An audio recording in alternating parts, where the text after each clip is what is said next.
Good evening dear students. ഇന്ന് നിങ്ങളുടെ സോഷ്യോളജിയുടെ ക്ലാസ്സാണ്. ഇന്ന് നമ്മളെടുക്കുന്ന പുതിയൊരു ചാപ്റ്ററാണ്. ഈ ചാപ്റ്റർ ഇച്ചിരി ഇമ്പോർട്ടൻ്റ് ആയിട്ടുള്ളൊരു ചാപ്റ്ററാണ്. കാരണം നമുക്കറിയാം 20-21 ചാപ്റ്ററുകൾ സോഷ്യോളജിയിൽ ഇമ്പോർട്ടൻ്റ് ആണ്. അങ്ങനെ കുറച്ച് ചാപ്റ്ററുകളെ നമുക്കാണ് ഏറ്റവും ഇമ്പോർട്ടൻ്റ് എന്ന് പറഞ്ഞ് പഠിക്കാനായിട്ടുണ്ട്. ആ ചാപ്റ്ററുകളൊക്കെ ആണെങ്കിൽ ടീച്ചർ നിങ്ങൾക്ക് പറഞ്ഞു തരാം. അവിടെ നിന്നാണ് നമുക്ക് 60% എഴുതാനുള്ള ചോദ്യങ്ങളെല്ലാം ഉണ്ടായിരിക്കുന്നത്. അപ്പോൾ അത് നിങ്ങൾ നന്നായിട്ട് പഠിച്ചിട്ട് പോയാൽ തന്നെ നിങ്ങൾ സോഷ്യോളജിക്ക് ജയിക്കുക. എല്ലാ ചാപ്റ്ററുകളും പഠിക്കേണ്ട, ഏതാണ്ട് ഒരു 20 ചാപ്റ്ററോളം നിങ്ങൾ നല്ലപോലെ പഠിച്ചാൽ മതി. അപ്പോൾ അവിടെ നിന്ന് നിങ്ങൾക്ക് എസ്സേയും എഴുതാനുള്ള എല്ലാ ആൻസറുകളും കിട്ടും. പിന്നെ ബാക്കിയുള്ള ചാപ്റ്ററിൽ നിന്നായിരിക്കും വൺ വേർഡുകളൊക്കെ ചോദിക്കുന്നത്. അപ്പം അങ്ങനെ വരുമ്പോൾ ഈ 21ാമത്തെ ചാപ്റ്റർ ഒരു ഇമ്പോർട്ടൻ്റ് ആയിട്ടുള്ളൊരു ചാപ്റ്ററാണ്. ഇതിനകത്തെ എല്ലാ ക്വസ്റ്റ്യൻ ആൻസറുകളും തന്നെ നിങ്ങൾ പഠിച്ചു വെക്കണം. അപ്പോൾ നമുക്ക് ആദ്യം തന്നെ ചാപ്റ്ററിൻ്റെ പേര് സോഷ്യൽ ഡീവിയൻസ് എന്നാണ്, അതായത് സാമൂഹ്യ വ്യതിചലനം. ഫസ്റ്റ് അവിടെ നമുക്ക് ഡിഫൈൻ ക്രൈം, എന്താണ് കുറ്റകൃത്യം. പ്രതിരോധമോ നീതീകരണമോ കൂടാതെ ക്രിമിനൽ നിയമത്തെ ലംഘിച്ചുകൊണ്ട് മനഃപൂർവ്വം നിർവഹിക്കുന്ന കൃത്യമോ കൃത്യത്തിൻ്റെ ഉപേക്ഷയോ ആണ് കുറ്റകൃത്യമെന്ന് പറയുന്നത്. ആ ഡെഫിനിഷൻ നിങ്ങൾ നന്നായിട്ട് പഠിച്ചു വെക്കാം. അടുത്തത് വാട്ട് ഈസ് സോഷ്യൽ ഡീവിയൻസ്, എന്താണ് സാമൂഹ്യ വ്യതിചലനം. അത് നമുക്കറിയാം, വ്യതിചലനം എന്ന് കേൾക്കുമ്പോഴേ അറിയാം മാറ്റം സംഭവിക്കുക അല്ലേ. സമൂഹത്തിൽ അതുവരെ ഉണ്ടായിരുന്ന എന്ത് കാര്യമാണോ അതിൽ നിന്ന് ചെറുതായിട്ട് മാറി ആളുകൾ ചിന്തിക്കാൻ തുടങ്ങുന്നു. അതിനെയാണ് നമ്മൾ സാമൂഹ്യ വ്യതിചലനം എന്ന് പറയുന്നത്. സമൂഹത്തിൽ അതുവരെ ഉണ്ടായിരുന്ന മൂല്യങ്ങളും കീഴ്വഴക്കങ്ങളും ഒക്കെ വിട്ട് മനുഷ്യൻ പെരുമാറുമ്പോഴാണ് എന്തുണ്ടാകുന്നത്, സാമൂഹ്യ വ്യതിചലനം എന്ന് പറയുന്ന സംഭവം ഉണ്ടാകുന്നത്. അപ്പോൾ ഓരോ സമൂഹത്തിലും അതിൻ്റേതായ നിയമങ്ങളും മൂല്യങ്ങളും ഘടനകളും ഉണ്ട് അല്ലേ. ഓരോ സമൂഹത്തിനുണ്ട് അവരുടേതായ നിയമങ്ങളും മൂല്യങ്ങളും എല്ലാം. സാമൂഹ്യ വ്യതിചലനം എന്നുകൊണ്ട് ഉദ്ദേശിക്കുന്നത് സമൂഹത്തിൻ്റെ കീഴ്വഴക്കങ്ങളിൽ നിന്നും മൂല്യങ്ങളിൽ നിന്നുമുള്ള ഒരു മാറ്റത്തെയാണ്. അപ്പോൾ സാമൂഹ്യ വ്യതിചലനം എന്ന് പറയുമ്പോൾ എന്താണ്, സമൂഹത്തിൽ അതുവരെ ഉണ്ടായിരുന്ന പല കാര്യങ്ങളിൽ നിന്നും മാറി മാറി ആളുകൾ ചിന്തിക്കാൻ തുടങ്ങുന്നു. അതിനെയാണ് നമ്മൾ സാമൂഹ്യ വ്യതിചലനം എന്ന് പറയുന്നത്. ഇത്തരത്തിൽ വ്യതിചലിപ്പിക്കുന്ന സമൂഹം ഘടനാപരമായും സാമൂഹ്യപരമായും തകർച്ചയിലേക്ക് നീങ്ങുന്നു. അവിടെ അരാജകത്വവും കുറ്റകൃത്യങ്ങളും നിയന്ത്രണമില്ലായ്മയും വർദ്ധിക്കുന്നു. അടുത്ത question, explain the causes of crime. കുറ്റകൃത്യങ്ങളുടെ കാരണങ്ങൾ എന്തെല്ലാമാണ്. കുറ്റകൃത്യങ്ങൾക്ക് പ്രധാനമായിട്ടും 6 കാരണങ്ങളാണുള്ളത്. പാരമ്പര്യം, മദ്യവും മയക്കുമരുന്നുകളും, പിന്നെയാണേല പരസ്യം, അതുപോലെ തന്നെയാണേല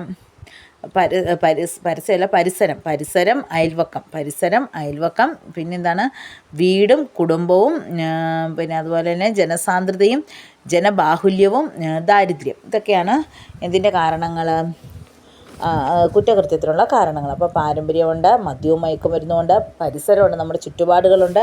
ഇതെല്ലാം എന്തിന് കാരണമാകുന്നതാണ്, കുറ്റകൃത്യത്തിന് കാരണമാകുന്നത്. പ്രധാനമായിട്ടും ഒന്നാമത്തെ പോയിൻ്റ് തന്നെ പാരമ്പര്യമാണ്.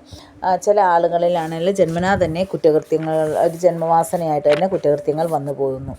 കുറ്റകൃത്യത്തിന് വഴിയൊരുക്കുന്ന ഒരു പ്രധാന ഘടകമാണ് പാരമ്പര്യം എന്ന് പറയുന്നത്.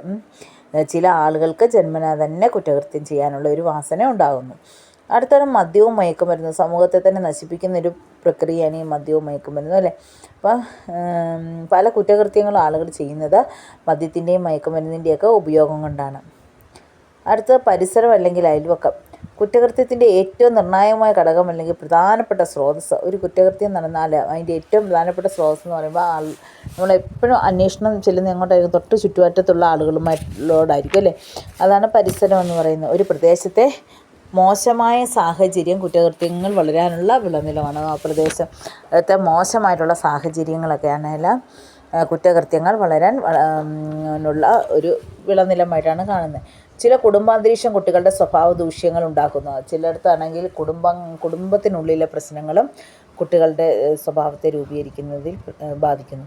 ഒരു പ്രദേശത്തുള്ള സാമൂഹ്യ വിരുദ്ധരുമായി ഇടയ്ക്കിടെയുള്ള കൂടിക്കാഴ്ചകൾ കുറ്റവാസനകളെ പ്രോത്സാഹിപ്പിക്കുന്നു. അങ്ങനെ കുറ്റകൃത്യങ്ങൾ ചെയ്യാനായിട്ട് നമുക്ക് പ്രോത്സാഹനമേകുന്ന ഒരു സ്ഥലം എന്ന് പറയുന്നത് നമ്മുടെ പരിസരമാണ്, അല്ലെങ്കിൽ നമ്മുടെ അയൽവക്കമാണ്. അവിടെ നിന്നൊക്കെയാണ് നമുക്ക് കുറ്റകൃത്യങ്ങൾ ചെയ്യാനുള്ള ഒരു പ്രേരണ ലഭിക്കുന്നത്. അടുത്ത കുറ്റകൃത്യത്തിനുള്ള കാരണം എന്ന് പറയുന്നത് വീടും കുടുംബവുമാണ്.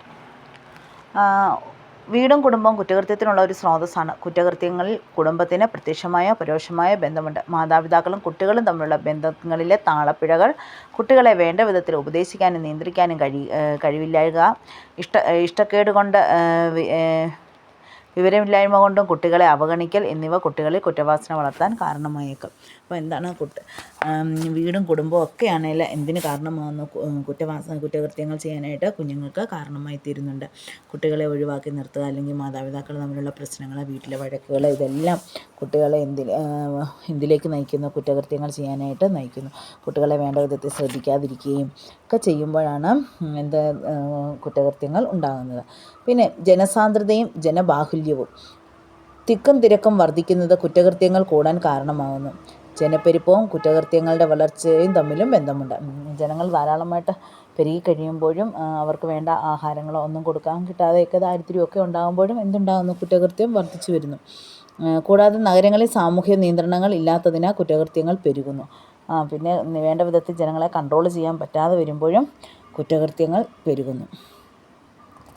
അടുത്താണ് ദാരിദ്ര്യം. ദാരിദ്ര്യം നേരിട്ട് കുറ്റകൃത്യത്തിന് കാരണമാകുന്നില്ല, പക്ഷേ അത് പരോക്ഷമായ കുറ്റകൃത്യത്തിന് കാരണമാകുന്നു. ഇത്രയൊക്കെയാണ് കുറ്റകൃത്യത്തിൻ്റെ കാരണങ്ങളെന്ന് പറയുന്നത്. അപ്പോൾ പാരമ്പര്യം, മദ്യവും മയക്കുമരുന്നും, പരിസരം, വീടും കുടുംബവും, ജനസാന്ദ്രതയും ജനബാഹുല്യവും, ദാരിദ്ര്യം, ഇത്രയും കാര്യങ്ങളാണ് കുറ്റകൃത്യത്തിനകത്ത് ഉള്ളത്. ഇനി അടുത്തത് explain the types of crimes. പലതരം കുറ്റകൃത്യങ്ങളെക്കുറിച്ച് വിവരിക്കുക. Explain the types of crimes. വ്യക്തികൾക്ക് നേരെയുള്ള കുറ്റകൃത്യങ്ങൾ, പിന്നെ സ്വത്ത് തുടങ്ങിയവയുമായി ബന്ധപ്പെട്ട കുറ്റകൃത്യങ്ങൾ, സാമൂഹ്യപരമായ കുറ്റകൃത്യങ്ങൾ. അപ്പം explain the types of crimes എന്ന് പറയുമ്പോഴത്തേക്കിന് 3 തരം ക്രൈംസുകളാണുള്ളത്. ഏതൊക്കെയാണത്? വ്യക്തികൾക്ക് നേരെയുള്ള കുറ്റകൃത്യങ്ങൾ, സ്വത്ത് തുടങ്ങിയവയുമായി ബന്ധപ്പെട്ടുള്ള കുറ്റകൃത്യങ്ങൾ, സാമൂഹ്യപരമായ കുറ്റകൃത്യങ്ങൾ. അടുത്ത ക്വസ്റ്റ്യൻ, ഡിഫൈൻ ദ ടേം ട്രുവാൻസി. ട്രുവാൻസി എന്താണെന്ന് നിർവചിക്കാം.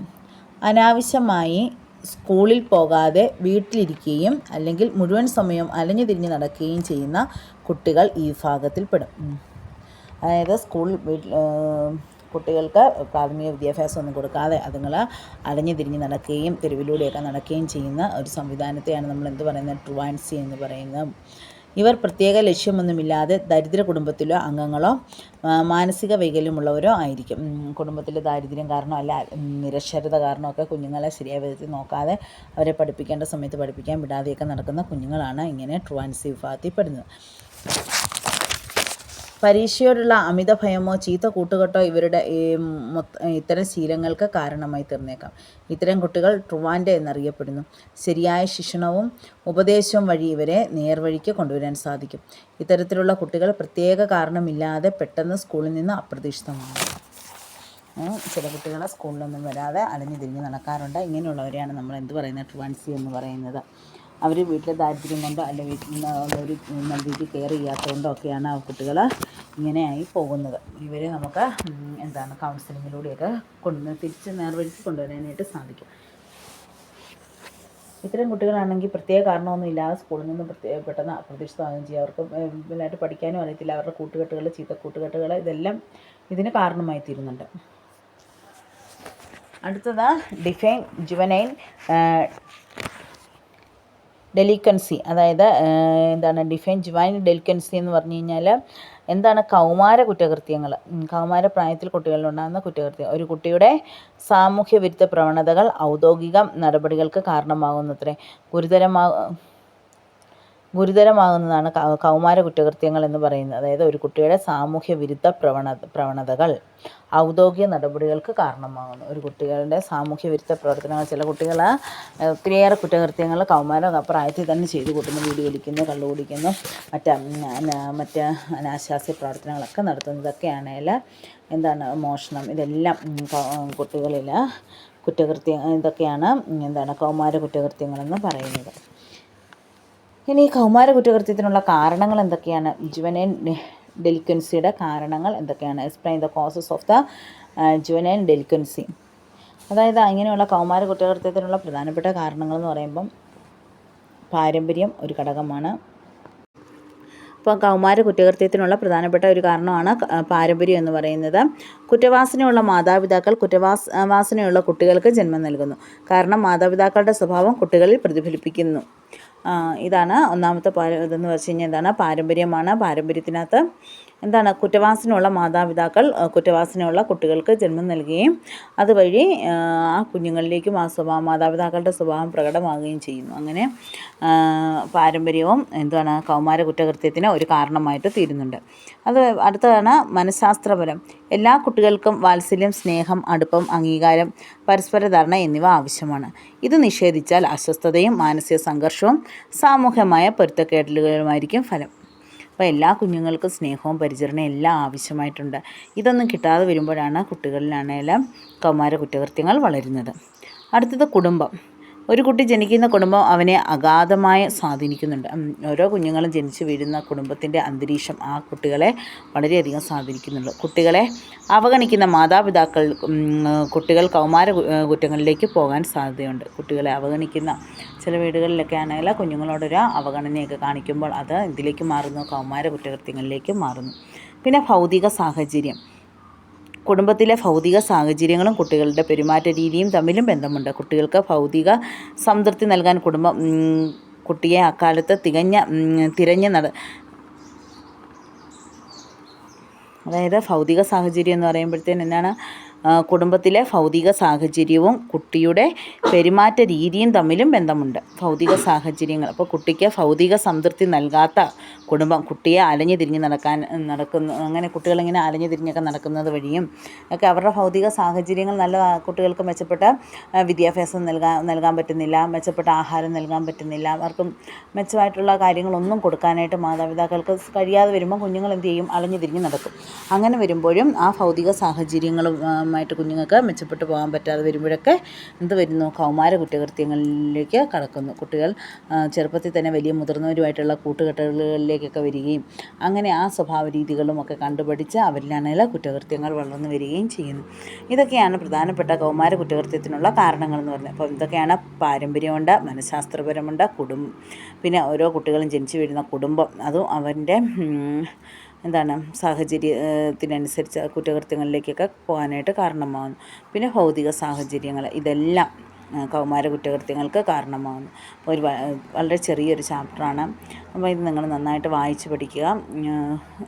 ഇതിനകത്തുനിന്ന് ക്വസ്റ്റ്യൻസൊക്കെ ഉണ്ടാകും. ഇതൊരു ഇമ്പോർട്ടൻറ്റ് പാഠം തന്നെയാണ്. അതുകൊണ്ട് നിങ്ങൾ ഇത് നന്നായിട്ട് പഠിക്കുക.